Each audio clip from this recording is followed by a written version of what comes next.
నిన్న చంద్రబాబు నాయుడు గారి ఇంటర్వ్యూ బహుశా 2-3 రోజుల క్రితం ఇచ్చారనుకుంటా.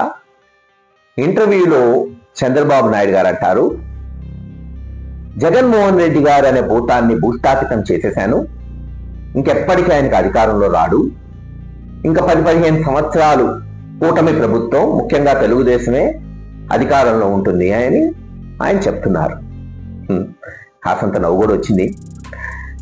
సోనియా గాంధీ గారు కూడా 2010లో ఇదే అనుకున్నారు, జగన్మోహన్ రెడ్డి గారిని జైల్లో పెడితే భయపడిపోతారు, అంతటితో ఫుల్ స్టాప్ అయిపోతుంది తన రాజకీయానికి అని అనుకొని 16 నెలలు జైల్లో పెడితే దాని పర్యవసానం ఏమైందో ఆంధ్ర రాష్ట్రంలో కాంగ్రెస్ పార్టీ పరిస్థితి అందరం చూసాం. ఆ రోజున మేము కాంగ్రెస్ పార్టీలో ఉన్నాం, కాపు కృష్ణారెడ్డి గారు మంత్రిగా ఉన్నాడు, ఢిల్లీ పోయేలా చెప్పొచ్చాడు, తప్పమ్మా ఇలా జైల్లో పెట్టడం, ఆలోచించమాకండి. ఎంతో మంది కాంగ్రెస్ పార్టీని వీడారు, శరద్ పవార్ గారు, మమతా బెనర్జీ గారు, అనేక మంది నాయకులు, హేమాహేమీలు. మరి వాళ్ళందరినీ కేసులు పెట్టలేరు కదా. జగన్ గారు పార్టీ ఏదో ఆయన పడకుండా పోతే సరే కాలక్రమేణా ఏమవుతుందో చూద్దామని, కానీ వినలేదు, జైల్లో పెట్టడం జరిగింది. ఆ తర్వాత రాష్ట్రం చీల్చారు. ఆ తర్వాత కాంగ్రెస్ పార్టీ ఆంధ్ర రాష్ట్రంలో పరిస్థితి ఈరోజు అందరం చూస్తున్నాం. ఎస్, చంద్రబాబు నాయుడు గారికి జగన్మోహన్ రెడ్డి గారు ప్రత్యర్థే కాదు, ప్రత్యేకమైన కోపం కూడా ఉంది. మొదటి నుంచి ఎందుకుందో తెలియట్లేదు. కానీ ఈ రోజున ఆయన అంటాం, ఒక భూతాన్ని భూస్థాపితం చేసేస్తాను. రాజకీయాల్లో ఎవరిని భూస్థాపితం చేయలేరు.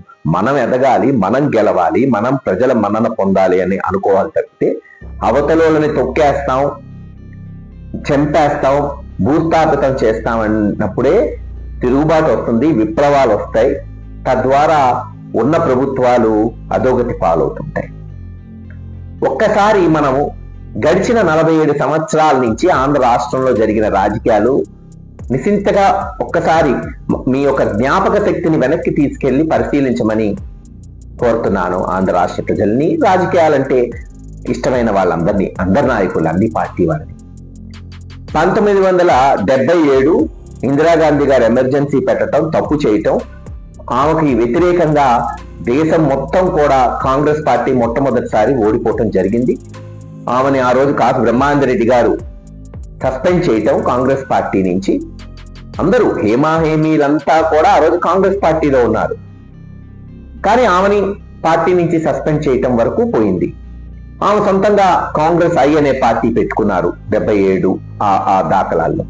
78లో ఆంధ్ర రాష్ట్రంలో ఎన్నికలు జరిగితే ఆ రోజు ఆంధ్ర రాష్ట్రంలో ఉన్న సుమారు 200-220 ఎమ్మెల్యేల్లో దాదాపు 70-80% కాసు బ్రహ్మానందరెడ్డి గారు, వెంగళరావు గారి కాంగ్రెస్ పార్టీలోనే ఉన్నారు. ఇందిరాగాంధీ గారితో అతి తక్కువ మంది జాయిన్ అయ్యారు, బహుశా చెన్నారెడ్డి గారు, జనార్దన్ రెడ్డి గారు, అమర్నాథ్ రెడ్డి గారు, ఇలా అనేక మంది. కానీ 78లో ఏమైంది, కనీసం ఇందిరాగాంధీ గారిని హేమాహేమీలు టికెట్లు అడిగే పరిస్థితి కూడా లేదంట. అంతా మామూలు వ్యక్తుల్ని పెట్టింది. అందరూ ఏమనుకున్నారు, గెలిచేది కాదులే అనుకున్నారు. కానీ ఆంధ్ర రాష్ట్రంలో 78లో కాంగ్రెస్ పార్టీ స్వీప్ కొట్టింది.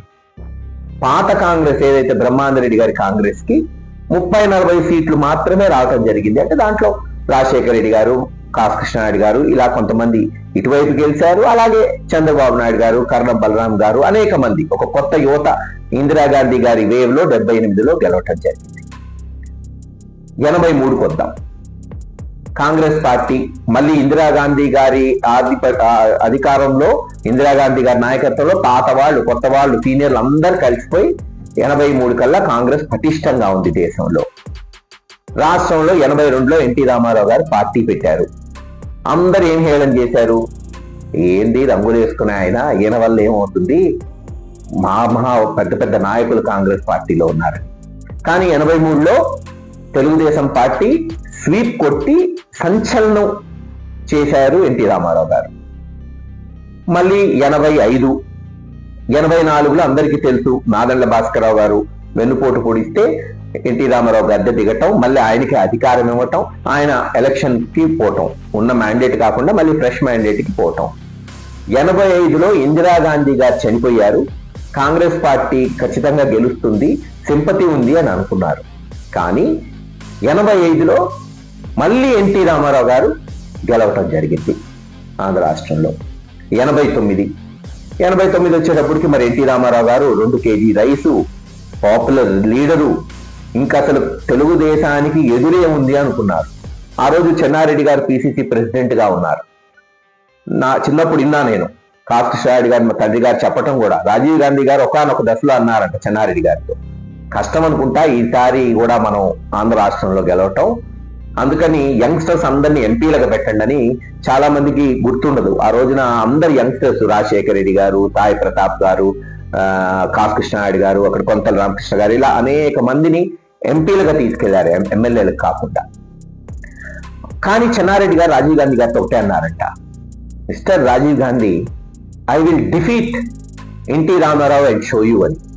అది ఊరికే అన్నారా నిజంగా అన్నారా తెలియదు, కానీ అన్నట్టుగానే 89లో ఒక సామాన్య ఎమ్మెల్యే చేతిలో, కల్వకుర్తిలో ఒక ముఖ్యమంత్రిగా ఉన్న ఎన్టీ రామారావు గారు కూడా, అంత పాపులర్ లీడర్ కూడా ఒక సామాన్య ఎమ్మెల్యే చేతుల్లో ఓడిపోవటం జరిగింది. ఎమ్మెల్యే కూడా ఓడిపోయాడు ఎన్టీ రామారావు గారు. ఇది రాజకీయం. ఏది ఊహిస్తామో ఏది అనుకుంటామో ఇదే జరిగిద్దని కొన్నిసార్లు అది జరగవు.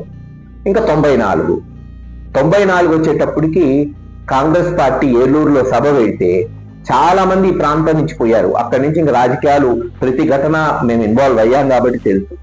హనుమాన్ జంక్షన్ కూడా దాటలేని పరిస్థితి, ఇసుక వేస్తే రాలంత జనం 94 ఎలక్షన్ల ముందు. కానీ ఏమైంది? కనీసం ప్రతిపక్ష హోదా కూడా రాలేదు 94లో కాంగ్రెస్ పార్టీ. మరోసారి ఎన్టీ రామారావు గారి ప్రభంజనం ఆంధ్ర రాష్ట్రం చూసింది. 99 సరే, అది normal general election. Chandrababu Naidu గారు ఓడిపోవాల్సిన ఎలక్షన్, కానీ ఆయన వాజ్పేయి గారిని కలుపుకోవటం, అప్పుడే కార్గిల్ వార్ అయిపోయి ఉండటం, బొటాబొట్టిన 60-40, 55-40, 45% రేషియోతో ఆ రోజున గెలవటం జరిగింది. వాస్తవంగా చూడాలంటే 99 నుంచి 2004 చంద్రబాబు నాయుడు గారు ఒక వెలుగు వెలిగిన దాఖలాలని. మీరు ఎక్కడికి పోయినా ఆహా చంద్రబాబు నాయుడు గారు, ఓహో చంద్రబాబు నాయుడు గారు అని మీడియా ఎత్తుకుంటున్న రోజు. చంద్రబాబు నాయుడు గారి మీద హత్యా ప్రయత్నం కూడా జరిగింది. ఆయన ఎలక్షన్ 6 నెలలు ముందుకు తీసుకొచ్చాడు. హత్యా ప్రయత్నం జరిగింది, సింపతి ఉంది, గెలుస్తామని. కానీ అప్పటికే ఒక మహానాయకుడు ఈ ఆంధ్ర రాష్ట్రంలో మొట్టమొదటిసారి పాదయాత్ర చేసి, భారతదేశంలో మొట్టమొదటి పాదయాత్ర రాజశేఖర రెడ్డి గారు చేసి సమాయత్తం అయి ఉన్నాడు ఎలక్షన్స్ కొరకు. కానీ చంద్రబాబు నాయుడు గారు ఏమనుకున్నాడు, ఏది చేసినా పర్లేదు, సింపతి ఉంది, ఆయన మీద అటాక్ జరుగుందని 6 నెలల ముందు ఎలక్షన్ తీసుకొచ్చాడు. అంటే అంతే కదా, గెలుస్తానని తీసుకొచ్చాడు. కానీ ఏం జరిగింది? తెలుగుదేశం చరిత్రలో ఏర్పాటు అయిన తర్వాత మొట్టమొదటిసారి చరిత్రలో, తెలుగుదేశం పార్టీ చరిత్రలో ఘోర పరాజయం రాజశేఖర రెడ్డి గారి చేతుల్లో చూడాల్సి వచ్చింది. అంటే ఏదైతే గెలుస్తాం అనుకోని చంద్రబాబు నాయుడు గారు ఎలక్షన్ ముందుకు వచ్చారో అది విఫలమైంది. మళ్ళీ 2009 చంద్రబాబు నాయుడు గారు, రాజశేఖర రెడ్డి గారు అమ్మో బలమైన నాయకుడు అని అందరినీ, అసలు రాష్ట్రంలో ఒక బీజేపీ తప్పితే అందరినీ కలుపుకున్నారు. కమ్యూనిస్టుల్ని, టీఆర్ఎస్ని అందరినీ కలుపుకొని బీజేపీకి కూడా ప్రత్యక్షంగా కాకపోయినా పరోక్షంగా సహకారం తీసుకుంటూ మరి రాజశేఖర రెడ్డి గారి మీద, కాంగ్రెస్ పార్టీ మీద పోటీ చేశారు. ఇంకేముంది, వచ్చేస్తుంది కూటమి ప్రభుత్వం, ఇంకేముంది మహాకూటమి వచ్చిందని అసలు విస్తృతమైన ప్రచారం మీడియా ఛానల్స్ లో. కానీ మళ్ళీ 2009లో రాజశేఖర రెడ్డి గారు మరి కాంగ్రెస్ పార్టీని నిలబెట్టి మళ్ళీ రెండోసారి ముఖ్యమంత్రిగా ప్రమాణ స్వీకారం చేశారు. మరి దురదృష్టకరం, కొన్ని నెలల్లోనే ఆయన చనిపోవటం జరిగింది. 2014 ఆంధ్ర రాష్ట్రం చీలింది. కానీ అప్పటికే జగన్మోహన్ రెడ్డి గారు మోస్ట్ పవర్ఫుల్ లీడర్ గా ఎదుగున్నారు. చాలా మంది వైఎస్ఆర్సీపీ నాయకులు అనేవాళ్ళు, ఏముందండి ఇంకా one side election Jaganmohan Reddy గారికి అని. కానీ చంద్రబాబు నాయుడు గారు తెలివిగా మోడీ గారితో అలయన్స్ పెట్టుకోవటం, ఆచరణ సాధ్యం కానీ రుణమాఫీ చేస్తానని చెప్పడంతో 2% ఓటుతో మళ్ళీ చంద్రబాబు నాయుడు గారు ముఖ్యమంత్రి అయ్యారు. 2019 జగన్మోహన్ రెడ్డి గారు పాదయాత్ర చేస్తున్నప్పుడల్లా తెలుగుదేశం నాయకులు హేళన చేసేవాళ్ళు. ఆయనకేం పని లేదు జగన్మోహన్ రెడ్డి గారికి, మార్నింగ్ వాక్ ఈవినింగ్ వాక్ చేస్తున్నాడు అని అనేవాడు. పైగా చంద్రబాబు నాయుడు గారు ఏమనేవారు, 80% ఉంది ఏదైతే ప్రజల్లో అభిమానం ప్రభుత్వం మీద, అంత బాగా చేస్తున్నాం, అందులో చిట్ట చివరిన డబ్బులు కూడా ఇచ్చాం, పసుపు కుంకుమ, అసలు ఏముంది ఎలక్షన్ వన్ సైడ్ అని తుక్కుగా ఓడిపోయింది తెలుగుదేశం పార్టీ 2019లో. 2024 జగన్మోహన్ రెడ్డి గారు బ్రహ్మాండంగా పథకాలు ఇస్తున్నారు. ఇంటింటికి తిరిగాం మేమందరం, గ్యారంటీగా గెలుస్తామని. ఇంకేముంది, ఇన్ని పనులు చేసి మరి పాలనలో ఇంత మార్పులు తీసుకొచ్చి సచివాలయం వాలంటీర్ వ్యవస్థ, ఇంత డబ్బులు ప్రజలకు ఇస్తూ, వ్యవసాయం లాభసాటిగా ఉండి, ఇన్ని కాలేజీలు, హాస్పిటళ్లు, స్కూళ్లు కడుతూ అభివృద్ధి చేస్తూ, ఇంకా వ్యతిరేకత ఏముంది అనుకున్నాం. అందరం గెలుస్తామని అనుకున్నాం. కానీ మొన్న కూడా మీరు చూశారు, భారీ మెజారిటీతో తెలుగుదేశం కూటమి ముగ్గురిని కలుపుకున్నారు చంద్రబాబు నాయుడు గారు. భారీ మెజారిటీతో అందరినీ ఆశ్చర్యపరిచే విధంగా గెలవటం జరిగింది. సో ఇప్పుడు మీరు 77-78 నుంచి 2024 వరకు ప్రతి ఎలక్షన్ మీకు క్లుప్తంగా వివరించా. ఏం జరుగుతుంది, ఎప్పుడెప్పుడైతే అధికారంలో ఉన్న వాళ్ళు మేమే గెలుస్తాం, లేదు బ్రహ్మాండంగా చేసేసాం అని అంటూ వచ్చారో అప్పుడప్పుడు వాళ్ళు ఓడిపోతూ వచ్చారు. ఇది అనలిటికల్ గా నేను చెప్తున్నా, ఎందుకంటే చంద్రబాబు నాయుడు గారు నేను బ్రహ్మాండంగా చేసేసాను, జగన్మోహన్ రెడ్డి గారిని భూస్థాపితం చేస్తాను అని ఇష్టం వచ్చినట్టు మాట్లాడుతుంటే దానికి ఈ అనలిటికల్ గా ఈ ఉన్న స్టాటిస్టిక్స్ అంతా, గణాంకాలంతా వివరిస్తే స్పష్టంగా అర్థమవుతుందని ఈ వీడియోని రిలీజ్ చేస్తున్నాం.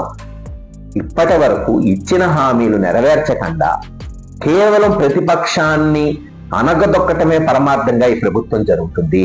ఇది ప్రజలు గమనిస్తున్నారు. ఇప్పటికీ మీకు సమయం ఉంది. వెంటనే మీరు ఇస్తానన్న ఆడపడుచులకి 1500 నెలకి, సంవత్సరానికి 18,000, నిరుద్యోగ భృతి నెలకి 3,000, లేదు అమ్మఒడి ఏదైతే మోసం చేసి కొంతమందికి ఇవ్వలేదో వాళ్ళకి, రైతు భరోసా, ముందు ఇవి వెంటనే రిలీజ్ చేయండి. ఇవన్నీ చేయకుండా జగన్మోహన్ రెడ్డి గారి మీద కేసులు పెడతాం, ఆయన కారు కింద పాపం అనుకోకుండా ఒక దుర్ఘటన జరిగితే ఆయన మీద కేసులు పెడతాం, మీటింగులు పెడితే అక్కడున్న ఇన్ఛార్జీల మీద కేసులు పెడతాం పోతూ ఉంటే ఖచ్చితంగా రేపు మీరు చూస్తారు, అఖండ మెజారిటీతో మళ్ళీ జగన్మోహన్ రెడ్డి గారు ముఖ్యమంత్రి అవుతారు. ఏ నాయకుడు కూడా, ఏ పార్టీ కూడా జగన్మోహన్ రెడ్డి గారిని భూస్థాపితం చెయ్యలేదు అని మరొకసారి మీ అందరికీ తెలియజేస్తున్నాం.